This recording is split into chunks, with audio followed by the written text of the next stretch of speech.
Good morning, Philippines. Tradition. When you're going to discuss the idea of a traditional woman or a traditional man within a marriage, first you have to understand what tradition is. And tradition is customs and beliefs transmitted from generation to generation.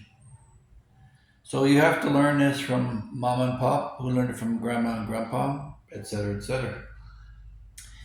And this doesn't involve religion. Theology requires that it to be a doctrine believed to be divine authority, not necessarily within the scriptures. So, a traditional man is typically accountable for his actions, taking care of family, contributing to society, with a net positive being provided for by the fulfillment of his duties diligently. And with women, traditionally, it's the role of a homemaker, nurturing, having children, being submissive to their husbands so that he can take the role of being the sole provider for the household. So, where does that fall into play in the Philippines if you're looking to find a traditional wife? Well, they quite often refer to the provinces because in the provinces, for large part, there have been fewer interrupters. What do I mean by interrupters? Well, you know yourself, even if you're a child of the 50s, how much TV got into the way of you doing your homework or paying attention or missing a football practice because you got distracted by the shiny little things in your life. And later on, maybe it was cigarettes and alcohol and drugs and a whole bunch of things got in the way of you fulfilling your roles because of these interrupters. And today they're compounded with things like social media and the internet, where a girl can get other ideas that can stand in her way from being a traditional wife. Because a traditional wife, the key element is, as with a traditional husband, is to learn the skills and develop the talents within themselves from the previous generation. So if there's no connection with the previous generation, then traditions die. Now, new traditions can start out in succeeding generations. So the new generation's tradition will be that if you have an issue, you go to Google or you check out what Wikipedia says. New traditions will develop as cultures evolve, but the past traditions, will they survive? Well, in large part in the Philippines, because it's a homo-theological society, in that the Roman Catholic Church still wields huge control over the behavior of the citizens within the Philippines. And because of that, things like the nurturing of children and the preservation of marriage, a nuclear family, all those things are promoted and preserved through the Catholic Church. Now, may not necessarily be regular church goers, but even within the hill tribe, different island tribes, people within their areas, they all share stories and history of believing in various spiritual beasts, be it the Aswang or one of the other ghosts or tales within their tribe and culture. So when you drift into larger centers like Manila and Cebu and you find yourself with an educated girl who's looking to have a relationship, they'll still want the traditional life.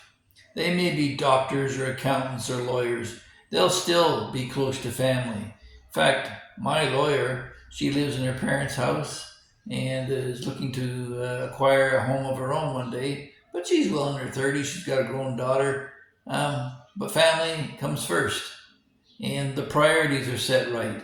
And that probably is the major component, the major driving factor between choosing a Western woman. Now, recently, a blogger posted that there was a 5% single mother rate in America and 14% or something like that here in the Philippines, which is a load of crap. If you look on Wikipedia, 40% of childbirths in the States are to single mothers, and 23% of all the mothers in America are single mothers, or in some cases, fathers. So you're missing all that out. The tradition has been shot. The idea of stand by your man and show the world you love him. Keep giving all the love you can. That's all crap now in America. Sorry, Tammy Wynette, your history. Fact is, that's the reason why people continue to come here to the Philippines. Now, the other argument that's brought out is the age gap relationship. And that is a separate issue from the traditional marriage. Somebody's mixing apples and oranges here. Um, as an older man, yeah, I want to have a younger, more fit bride who can take care of me when I'm old and decrepit. And for her reward for that will be that she will acquire wealth and peace as she has her children grown, her debts paid, and a retirement where she can take care of herself.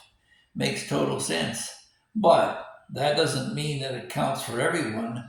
Separate from traditional marriage is the idea of meeting a Filipina, a professional, a lawyer, a doctor. Yes, any one of these lovely people can be hugely educated.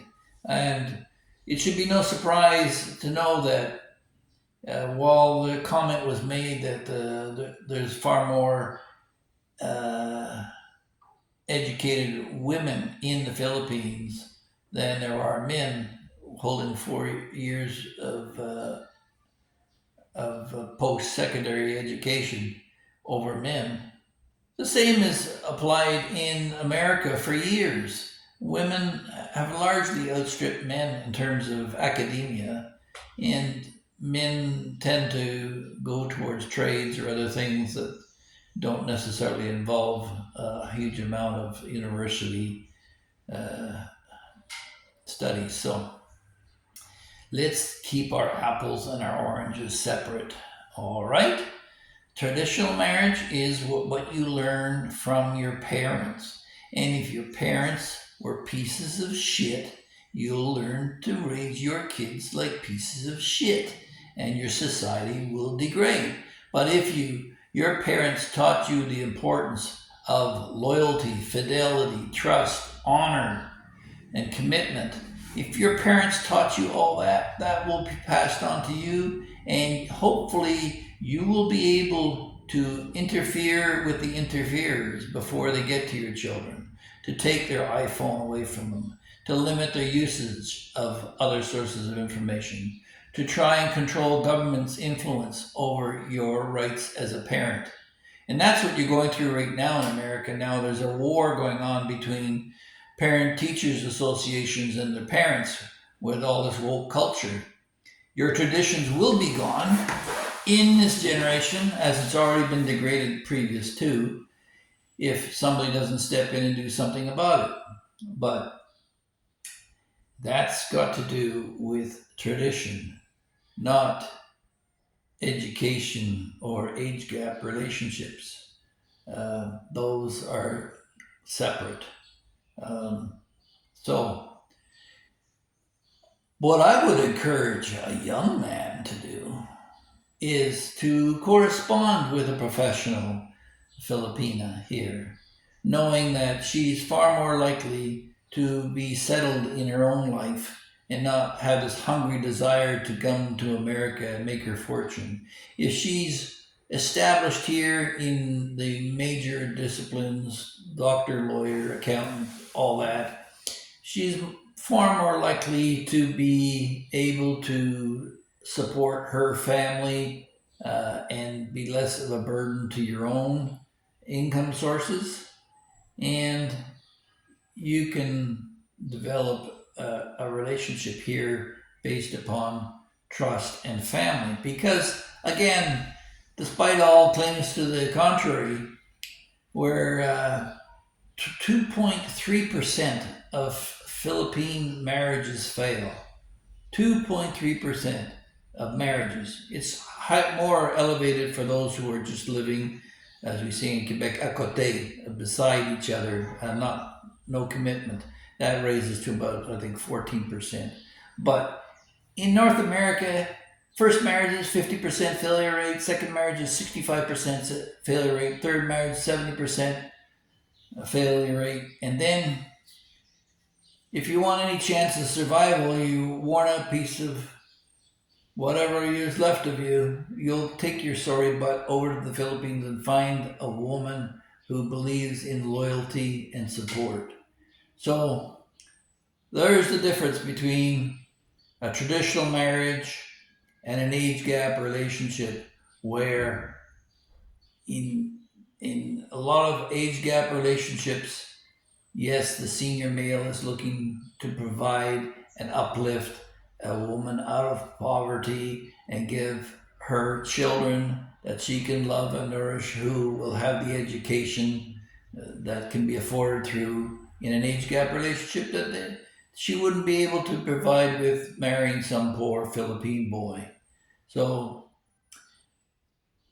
give your provincial girl full credit for having the smarts to realize that it's a great way out of poverty to have both her and her children taken care of by a senior male.